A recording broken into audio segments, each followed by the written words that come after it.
Hello everyone, मैं विकास। स्वागत है आपका अपने चैनल स्टडी मेरी जिद में। आज आपका रीजनिंग का जो टॉपिक है वो है कैलेंडर के बारे में जानेंगे कि आखिर में एग्जाम में किस तरीके से इस टॉपिक से प्रश्न पूछे जाते हैं और इन प्रश्नों को कम से कम समय में सॉल्व कैसे करें। ठीक है, चलिए शुरुआत करते हैं। तो सबसे पहले बात आती है कि जो आपकी वर्ष होती है वो आपकी कितने प्रकार की होती है। तो जो वर्ष होती है वो हमारी होती है दो प्रकार की। कितने प्रकार की होती है? दो प्रकार की। एक है आपकी सामान्य वर्ष, ठीक है, और दूसरी होती है आपकी लीप वर्ष। एक कौन सी है? सामान्य वर्ष है और एक है लीप वर्ष। अब सामान्य वर्ष और लीप वर्ष में अंतर क्या होता है ये भी समझते हैं। सामान्य वर्ष में क्या होता है, जो दिन होते हैं, इन दिनों की जो संख्या होती है हमारी वो कितनी होती है? 365 दिन होते हैं।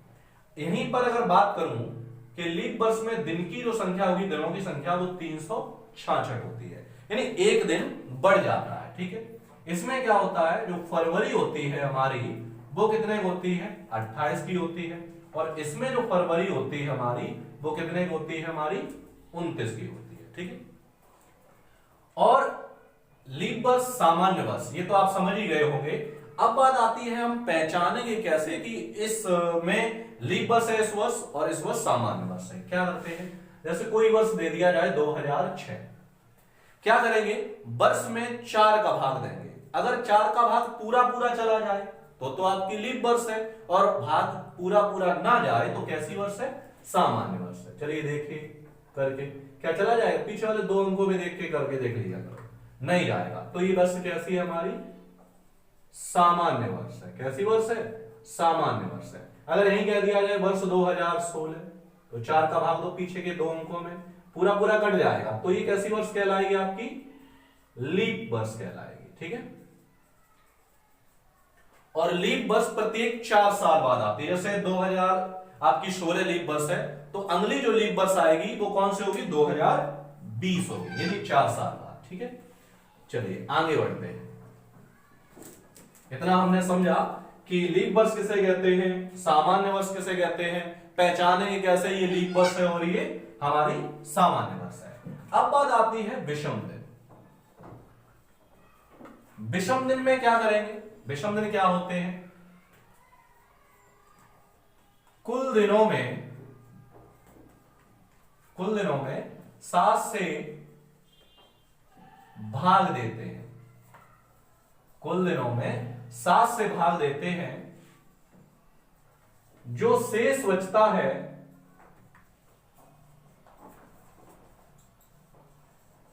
वही विषम दिन होता है।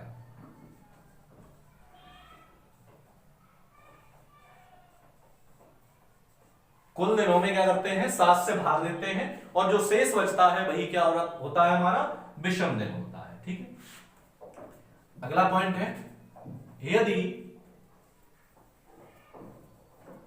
कैलेंडर में आगे की ओर जा रहे हैं तो विषम दिनों की संख्या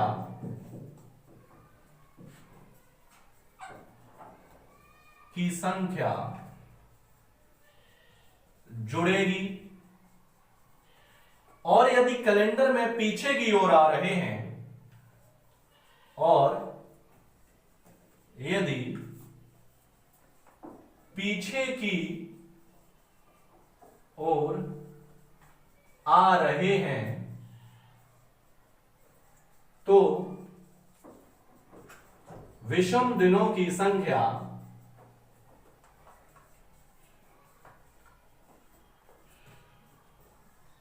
घटेगी।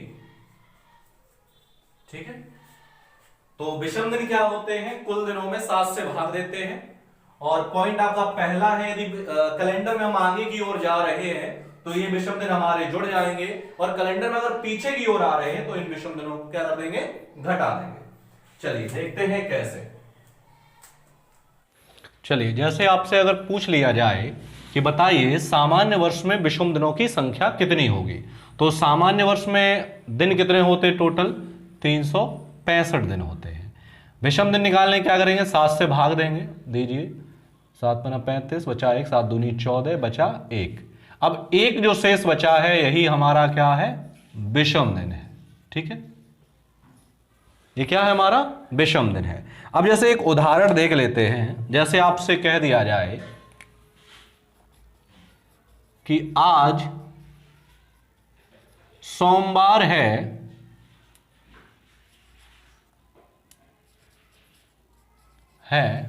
तो 8 दिन बाद क्या होगा। आज सोमवार है तो 8 दिन बाद क्या होगा। अब करेंगे इसे कैसे, तो करना क्या है, अब गिनेंगे तो नहीं, आज सोमवार मंगलवार तो इसमें समय अधिक लगेगा। तो करना क्या है, ट्रिक है कि कुल दिनों में सबसे पहले विषम दिन निकालें। कुल दिन कितने हैं हमारे, 8, विषम दिन निकालिए। एक बार जाएगा, बचेगा क्या, 1। जो शेष बचता है वही विषम दिन होता है। एक जो बचा है यही हमारा क्या है, विषम दिन है। अब ये देखिए कैलेंडर में हम आगे जा रहे हैं कि पीछे जा रहे हैं। बोल रहे हैं आज सोमवार है तो 8 दिन बाद क्या होगा, यानी आगे जा रहे हैं। तो क्या करेंगे, विषम दिन एक आया है उसे हम क्या करेंगे, जोड़ देंगे। तो सोमवार में एक दिन जोड़ें, क्या आ जाएगा हमारा, मंगलवार, और यही हमारा आंसर है। ठीक है, चलिए नोट कर लीजिए जल्दी से।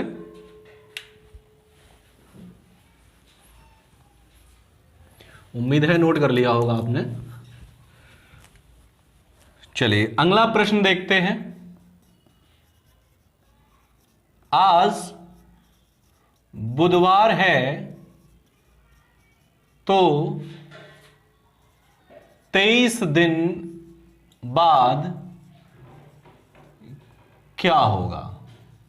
आज बुधवार है तो 23 दिन बाद क्या होगा। अब करें कैसे, कुल दिनों में 7 से भाग दीजिए, नहीं विषम दिन निकालिए। 23 है, 23 के अगर विषम दिन निकालेंगे 7 21, बचे आपके 2, तो 2 हमारे ये क्या है, यही हमारे हैं विषम दिन। अब ये देखिए कैलेंडर में आगे जा रहे कि पीछे। अब देखिए 23 दिन बाद आ रहा है, इसका मतलब हम आगे जा रहे हैं। तो 2 दिन क्या करेंगे, बुधवार में 2 दिन जोड़ देंगे, गुरुवार और शुक्रवार। आंसर क्या आएगा आपका, शुक्रवार, और यही हमारा आंसर हो जाएगा। ठीक, चलिए एक और देख लेते हैं। आज रविवार है तो 22 दिन पहले क्या था। आज रविवार है तो 22 दिन पहले क्या था। विषम दिन निकालिए सबसे पहले। तो विषम दिन कुल दिन है कितने हैं हमारे, 22। 22 के विषम दिन निकालें, क्या आएगा, 1। 7 21, बचा 1, तो 1 हमारा क्या है, ये है हमारा विषम दिन है। अब ये देखिए कैलेंडर में हम आगे जा रहे पीछे जा रहे हैं। देखो पहले बोला है, क्या बोला है, पहले, यानी पीछे जा रहे हैं। तो क्या करेंगे, रविवार में 1 दिन घटा देंगे, आंसर आ जाएगा हमारा शनिवार। यही हमारा आंसर है। ठीक है, तो मैंने बताया था कि यदि कैलेंडर में हम आगे की ओर जा रहे हैं तो विषम दिनों की संख्या जुड़ेगी, और कैलेंडर में यदि पीछे की ओर आ रहे हैं तो विषम दिनों की संख्या घट जाएगी। ठीक है, चलिए आगे बढ़ते हैं। अब कुछ पॉइंट, मोस्ट पॉइंट है वो लिख लेते हैं।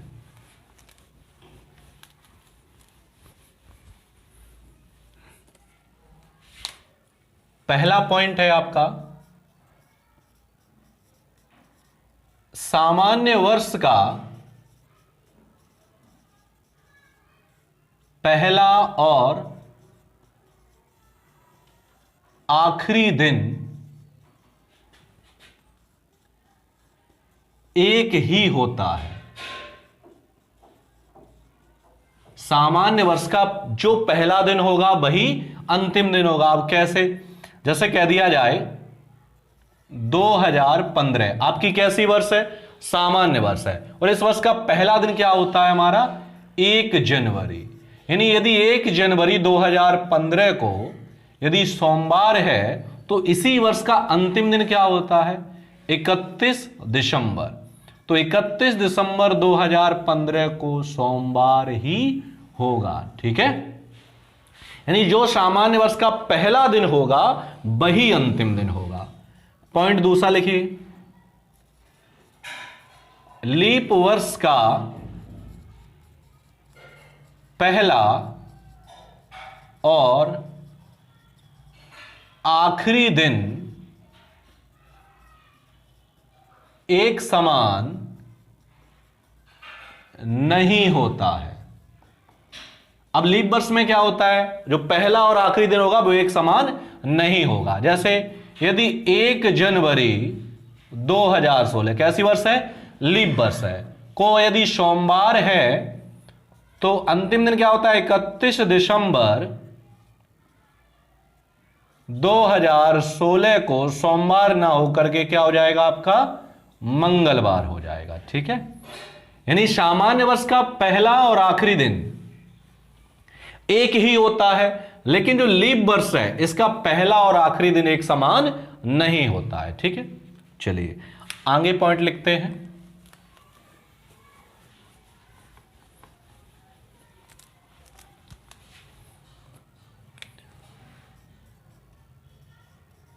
लीप वर्ष की बाद के साल का कैलेंडर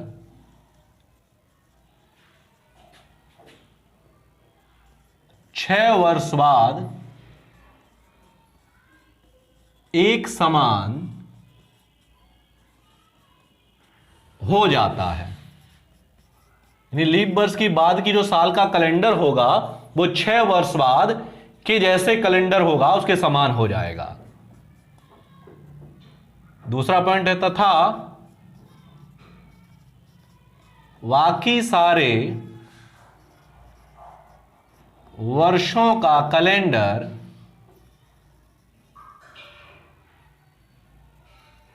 ग्यारह वर्ष बाद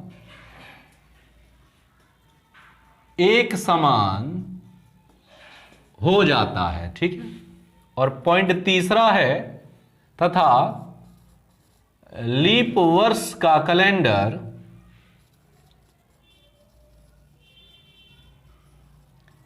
अट्ठाईस वर्ष बाद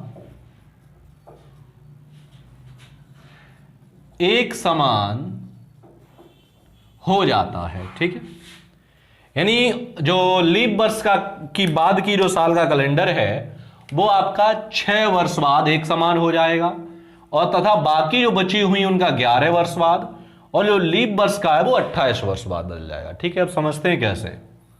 जैसे वर्ष आपकी दी गई है 2004, अब 2004 कैसी वर्ष है, लीप वर्ष है। अब लीप वर्ष की बाद की साल, लीप वर्ष 2004 के बाद क्या आती है, 5, तो जो 2005 का जो कैलेंडर है वो कितने वर्ष बाद, 6 वर्ष बाद। 6 वर्ष बाद का मतलब है 2011, 6 वर्ष उसमें जोड़ेंगे 5 में, तो 2005 और 2011 का जो कैलेंडर होगा वो सेम कैलेंडर होगा, वही दिन वही तारीख सब कुछ वही होगा। ठीक है, इसी प्रकार अब बाकी सारे, अब बाकी कौन सी बची हैं, जैसे आपकी 2006 है, 2007 है, तो इनका जो कैलेंडर है वो कब बदलेगा, आपका 11 वर्ष बाद।